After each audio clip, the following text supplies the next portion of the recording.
الرحيم قل يا أيها الذين هادوا إن زعمتم أنكم أولياء لله من دون الناس إن كنتم صادقين ولا يتمنونه أبدا بما قدمت أيديهم والله عليم بالظالمين আমি কি বেরেল নাকি এক বোতল পানি দিয়েছি গোটা দিয়ে ভাটল বাড়ি করা করছে بسم الله الرحمن الرحيم وعن جابر رضي الله تعالى عنه قال قال رسول الله صلى الله عليه وسلم من ثلاثكن فيه يسر الله حتفه ويدخله جنته رفق بالضعيف صفقة الوالدين وإحسان المملوك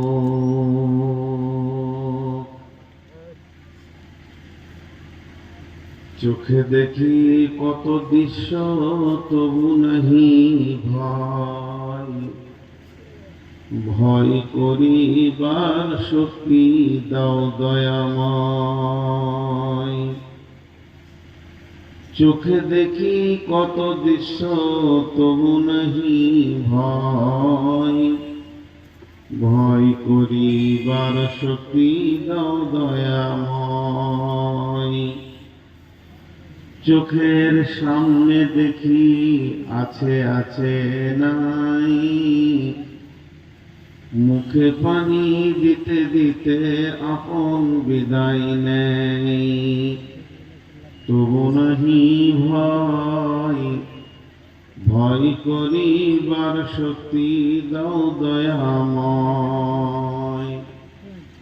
কারো পিতা কারো মাতা কারো স্ত্রী জন কাহারো সাদের পত্নী তাজিল জীবন হাতে ধরে রাখি ঘরে তবু নাহি ভয় ভয় করিবার শক্তি দাও দয়াময়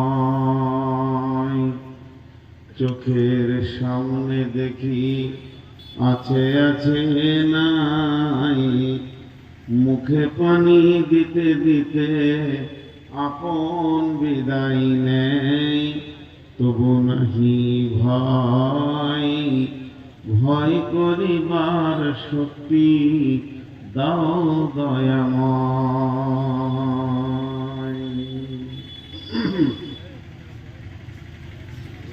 শ্রদ্ধেয় সুযোগ্য অত্র এলাকার কৃতি সন্তান আপামা জনসাধারণের নির্বাচিত সদরে সভা উপস্থিত আকাশের তারকা সাদৃশ্য আলেম ওলামা বৃন্দ সামনে আমার বৃন্দার ইমানদার মুমিন ভাই সকল ও পর্দা থেকে সুন্নেওয়ালি মোমেনা মা ও বোনেরা প্রশংসা তার যিনি আমাদের মাবুদ সেই মহান মুনি আমাদেরকে ভাটল মাদ্রাসা কেন্দ্রিক আয়োজিত মহফিলে এখানে এনে হাজির করেছেন তাই আমরা সেই মুনিবের দরবারে একবার শুকরিয়া করি আলহামদুলিল্লাহ দরুদ ও সালাম বর্ষিত হোক আখিরি পয়গম্বর নবিকুল শিরোমণি ইমামুল আম্বিয়া महबूब किबरिया इमामुल हरमैन शरीफैन नबी अहमद নবী মুহাম্মদ রাসূলুল্লাহ সাল্লাল্লাহু আলাইহি ওয়াসাল্লামের উপর আল্লাহুম্মা আমিন, আল্লাহুম্মা সাল্লি আলাইহি, আল্লাহুম্মা বারিক আলাইহি। মোহতারাম ভাইও, আজিজ ও বুজুর্গ দোস্ত, গ্রন্থ মুকুট আল কোরআন থেকে ছোট ছোট কয়েকটি আয়াত আপনাদের সামনে পড়েছি। একটা হাদিসে নববী পেশ করেছি, যেগুলো কেন্দ্রবিন্দুর মধ্যে রেখে, সামনে রেখে খুব অল্প সময় কিছু কথা বলবো বলে নিয়োগ করেছি। আমি তো বলতে পারবো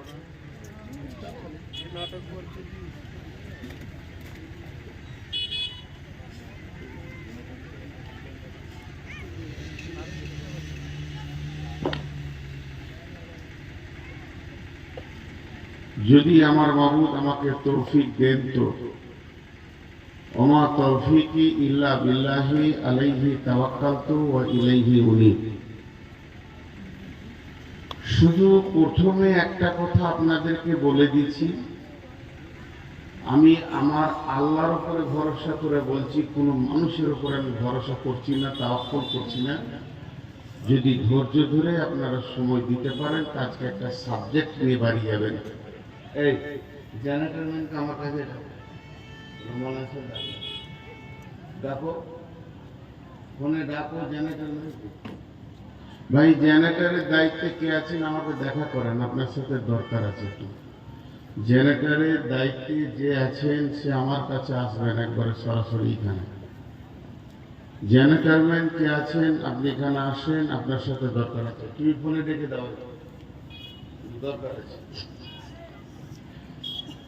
তো আমাদের জীবনের শেষ, আজকে আমি বক্তা এখানে কি শেষ, ভালো ভালো আলেমগুলো হয়ে গেল। আপনারা আমার সঙ্গে কথা বলবেন দু একটা।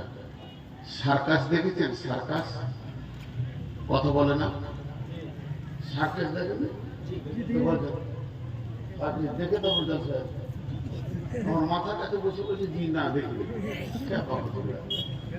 সার্কাসে শেষ পশুটা দেখে নিয়ে আসে জলহস্তি, ও কোনো খেলা দেখে না, খানিক কটা কলা খাই চলে যায়, দেখুন দাঁড়িয়ে আছে, খেল নেই। তা আমি হলাম আজকে শেষ পশু, আমার কোনো খেল নাই, এই দেখান দিয়ে চলে যাব।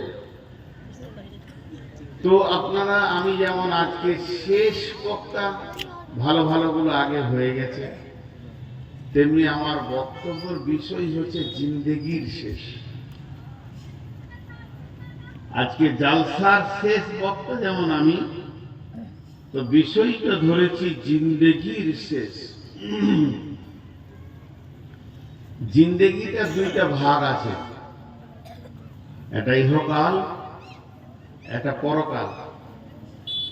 ইহকালে তিনটি স্তর আছে, পরকালেরও তিনটি স্তর আছে, কিন্তু মধ্যখানে একটা জিরো পয়েন্ট আছে, এটা কেউ খেয়াল করে না। ইহকালে তিনটি স্তর হচ্ছে আলামে আরওয়া, আলামে আজসাম, আলামে দুনিয়া। আত্মা জগৎ অনেক লম্বা করা হয়ে যাবে, আলাস্তু বিরব্বিকুম, অনেক কথা চলে আসবে, আমি ওদিকে যাচ্ছি না, মেন সাবজেক্টে আসছি। দেহ জগৎ, মায়ের পেট, এখানে যতগুলো বসে আছি, মায়ের পেটের ভিতর দিয়ে আসেনি, একজন হাত তুলতে পারবে না। এর আগে আল্লাহর কুদরত ছিল, চলে এসছে হযরত আদম আলাইহিস সালাম, তাকে মা লাগেনি, আল্লাহ নিজে বানিয়েছে। বাকি সব মায়ের পেট লেগেছে, একটা জগৎ পেরিয়ে গেছে। এর উপর সামনে এখন যেখানে রয়েছি, এটার নাম আলামের দুনিয়া। এই দুনিয়াটা যেদিন শেষ হবে, সেই দিন আল্লাহ রসুল একটা ফরমেট চালু করে দিয়েছে, যে লোকটা দুনিয়া শেষ হবে তাকে সামনে রেখে বলে দাও, বিদায় ভাষণ দিয়ে দাও, আল্লাহুম্মা গফির লিহাইয়িনা ওয়া মাইতিনা ওয়া শাহিদিনা ওয়া গায়বিনা। দুনিয়ার শেষ সম্ভাষণ তাকে দিয়ে কবরে শোয়ানোর সময় বলে দেয়া হবে, বিসমিল্লাহি ওয়া আলা মিল্লাতি রাসূলুল্লাহ সাল্লাল্লাহু আলাইহি ওয়াসাল্লাম। তুমি সিপিএম করেছো, কংগ্রেস করেছো, আরএসপি করেছো, এসএসআই করেছো, বিজেপি করেছো, পৃথিবীর যে কোনো দলে থেকেছো কেন, হানফি, সাফি, মালিকি, হাম্বলি, শিয়া, সুন্নি, কাদরানি, চিস্তানি, নাকশবন্দি, আর সুতোর, মেতর, কামার, চাষি, যা ছিলে চাকরিজীবী, সব কেটে ছেটে এখন তোমাকে শোয়ানো হচ্ছে মিল্লাতে রসুলের উপরে। বাস ওই দিকটা চলবে, ওই জগৎটা চলবে একটা নেতার উপরে, নবী মুহাম্মদ রাসূলুল্লাহ সাল্লাল্লাহু আলাইহি ওয়াসাল্লামের পরিচয়ের উপরে। ওখানে মমতা নাই, ওখানে আর কেউ নাই, আর কেউ নাই, সব শেষ। এবার যে পরজগৎ শুরু হলো, আখিরাতের প্রথম মন্দিরের নাম হচ্ছে কবর। কবর থেকে পরজগৎ শুরু হবে, কবরের পর উঠানো হবে হাসর, হাসরের পর হবে জান্নাত জাহান্নাম। তিনটে ছটা হয়ে গেল। মধ্যেখানে একটা জিরো পয়েন্ট আছে, খুব লম্বা সময় নয়, খুব অল্প সময়, এই জায়গাটা অতিক্রম করতে হবে। এর নাম হচ্ছে মওত। আল মওত লাইসা